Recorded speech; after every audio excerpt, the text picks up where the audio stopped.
welcome to Pass the Gloves On. Aaron, thanks for joining us and welcome. No problem. Thanks for having me. Great to see you. Firstly, just a point from me. We've been a little bit quiet on these recently, coming out of COVID, getting back to some of our international games. Had loads of fixtures and events over the last few months, but our intention is that we kick on with this and get loads more people on. And Aaron, we've been looking forward to having you on. So this should be a really, really useful 45 minutes, an hour. So great to have you. Yeah, thank you.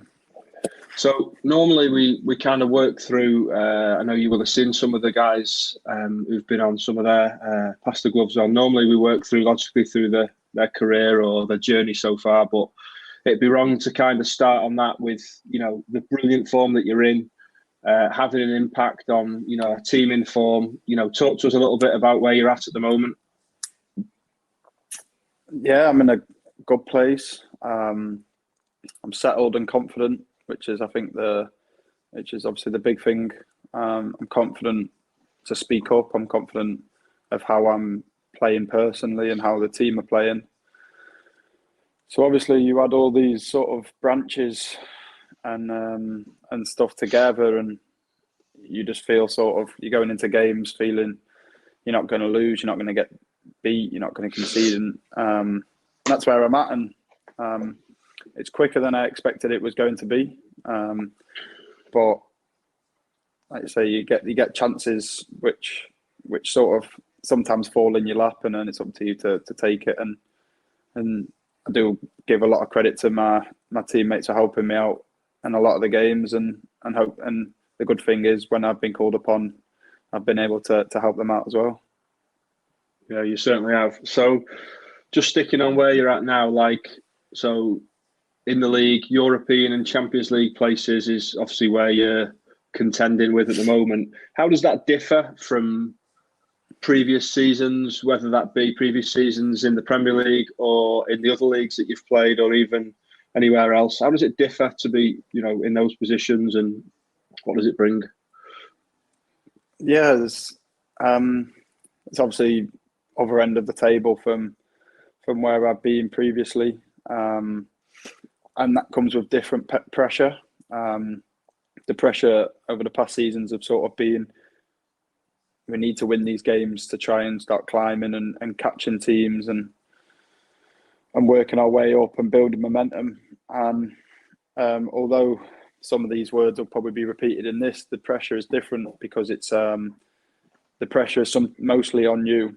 A team like Arsenal, with no disrespect to other teams, most of the time, you're more looking like you're the favourites, and the pressure's on you to win because you're the favourites going into it. You don't want to be upset and don't want to drop points against the teams which people would think that you would finish above come the end of the season. So it's a lot nicer, especially mentally, to be thinking about them pressures rather than trying to catch someone.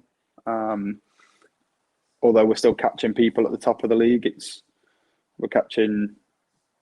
at the moment we're catching the top 4 position rather than trying to get out of sort of the bottom 3.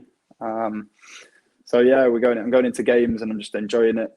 And like I say, just feeling like we're going to win, feeling like the team as a whole is going to play well. And if we don't play well, we'll still get a very good result. I don't feel like we're going into games just thinking, what can we do here? Like, can we maybe nick a win or hold on for a draw? I feel personally that we'll go in there and play good or bad, that no matter what will happen, we won't lose, and hopefully more times out of not that we'll win. Yeah, amazing. I love it hearing to you speak your mindset like that. And I would have one of your biggest attributes, I know we spoke about this over the years, is your mind, your mental strength, your nerve strength.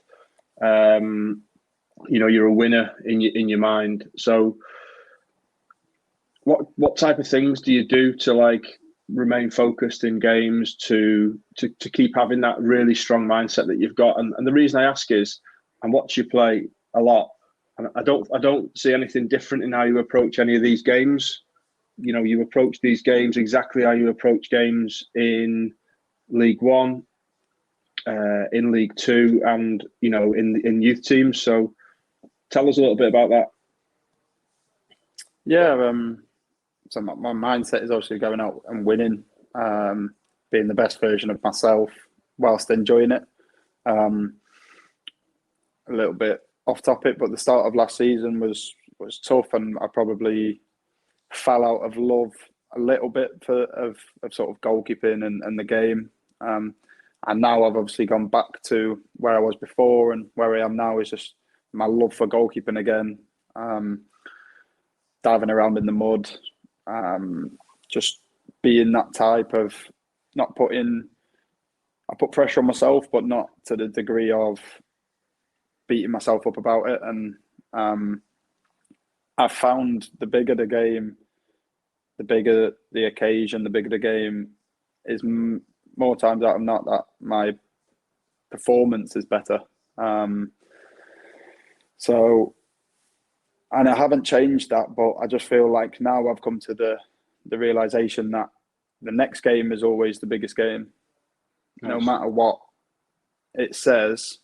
So before, when I was at Bournemouth and sort of the first team, but not playing, wasn't with the 23s, that season I played more times for England in the under-19s, and we eventually won the Euros. But I just saw that as every time I played for England was the biggest game, rather than the friendlies at Bournemouth with the 23s or a cup game. Whereas now we played Newcastle, and then we play Man United on Thursday, or the next game, whenever this goes out. And I'll just see that now as the next biggest game. So that's my thought process. So every time I'm thinking about it, I perform better in big games, big pressure situations. So now I'm just thinking about every single game is the same way as that. So yeah, that's how I've changed over the sort of probably the past 18 months, the way I've seen that. Yeah. Well, it's great to hear you say that, and the people listening, be it coaches, current players, young players, aspiring players, parents, I think they'll take so much from that, because just hearing you talk about the next game be the biggest, and the next performance just gives you're able to control and focus on it. I think there was a goalkeeper, I can't remember who it was, you might tell me this and show me up, that was asked, what's your favourite save? And he said, my favourite save is my next one. Yeah, I don't know who said it, but I know the quote. Yeah, thank God for that. So just dwelling on this stuff around your mindset, thinking back think back as far as you want. What type of stuff do you think has equipped you to have this like mindset and focus, and how determined you are to perform, and specifically perform under pressure?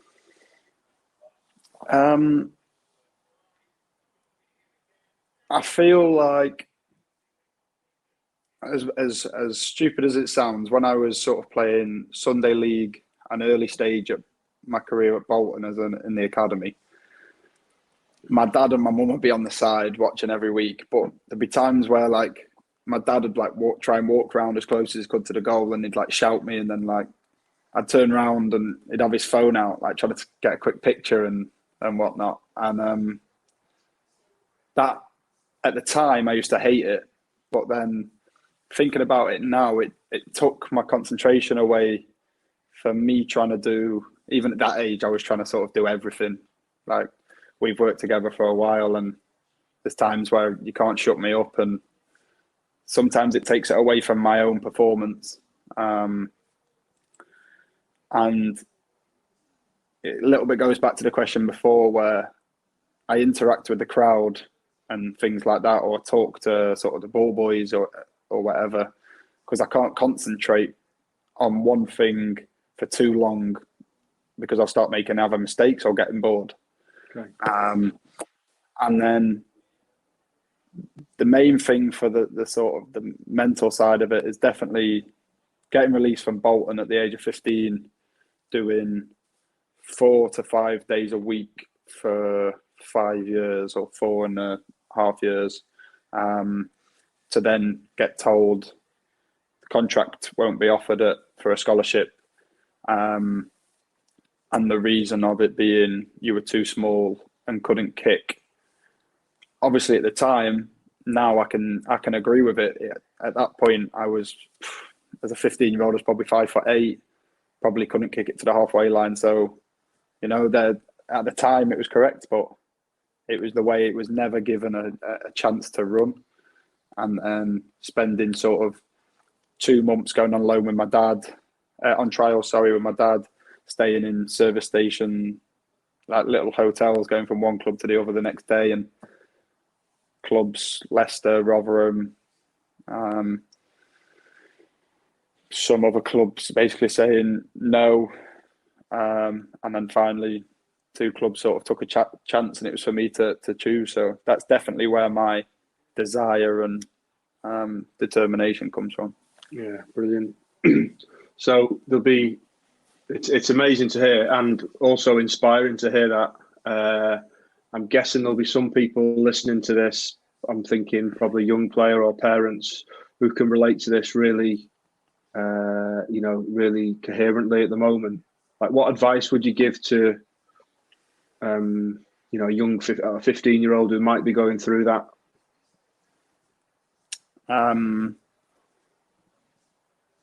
It happens. It happens you could search on Google and you could see thousands of footballers, and a lot in the Premier League, who have either been released and said they're not good enough somewhere, and getting a chance somewhere else. So believing in yourself. And I think at the time I probably didn't think about it, but again, it was me having fun and kind of having that sort of the same sort of feeling as a 15-year-old as I did last year at the start of the season. Definitely just playing with a smile on your face. Like, for me, it might look like I'm sort of over happy if, obviously, don't want to be laughing and joking if you're 2-3-0 down, but for me, just believing, smiling, having the enjoyment. And obviously, if there's no enjoyment there because there's too much pressure on yourself and things like this, then you're ultimately not going to perform. Yeah, bro. So just while we're on the topic of now, it's amazing that you've jumped back to that. So I just want to not finish on this topic, but keep talking about this. You know, you've just made obviously we've talked about Arsenal. You're 2 weeks after making your England debut. Just give us a little insight into how it felt, what emotions you went through, and yeah, what you're thinking about it now. Yeah, when Gareth pulled me, it was on the Saturday night, and 2 thoughts went through my head. It was either we're going to stay with Sam Johnston, because he played the sort of the past three games with Jordan, and the other one was you're going to get your chance. And obviously, when he said it, I tried so hard to keep my grin down whilst I was in front of him, and he had a little giggle, which I kind of thought he knew. He obviously knew the feeling, what I was going through, and he didn't mention anything, but he said from the start, so that Saturday night, he said, this isn't a gimme, this isn't a throwaway cap, you've earned it no matter what the team is. But saying that, with the team being who they are, you're probably not going to have much to do. You'll have a lot more tougher challenges to come, but also you'll have faced tougher challenges probably in the league. So from then on, it was just pure excitement, but also quite relaxed, because without going into it thinking, oh, we're going to smash these, or I'm better than this, it was still sort of international football. And the connection at the moment I've got with David Seaman, which is sort of blossoming a little bit.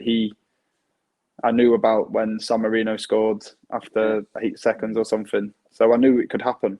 But as I was walking out for the game, I had Harry Maguire behind me, and my first loan move to Chesterfield, I played with his brother, and Harry used to come to a few of the games, and the first thing he reminded me of was one of the mistakes I made in one of them games, and then said, "Come a long way since Chesterfield, haven't we, son?" And from then on, I was fine, relaxed. National anthem, don't really remember much of it.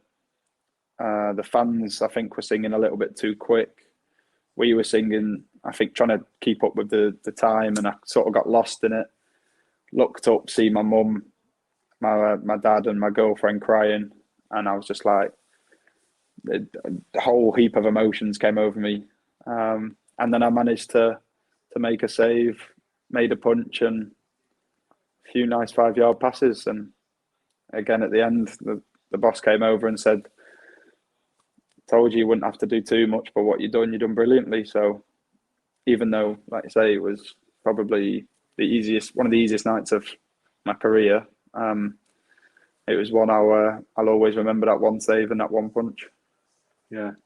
Well, I think I'm sure I'm going to say what a lot of people listening to this are thinking, but like, huge well done for that, because, not many people play for the country, and the journey you've been on and are still on. Like, I know there's no stone been left unturned with what you've done, and so many people will be proud of you. So massive congratulations for that. Unreal achievement. Thank you. And talking about the save you made and the punch you made, I know over the years we've spoke about big moments, and I think there's a conception that big moments only come in like the biggest games, or when it's 1-0, or when it's a certain score, or if it's in the top corner. But I think that type of save and that type of cross is a big moment in the type of game it is for you, and how you use your mental strength and your diligent positioning and your focus, for me, makes it a big save. So unbelievable stuff.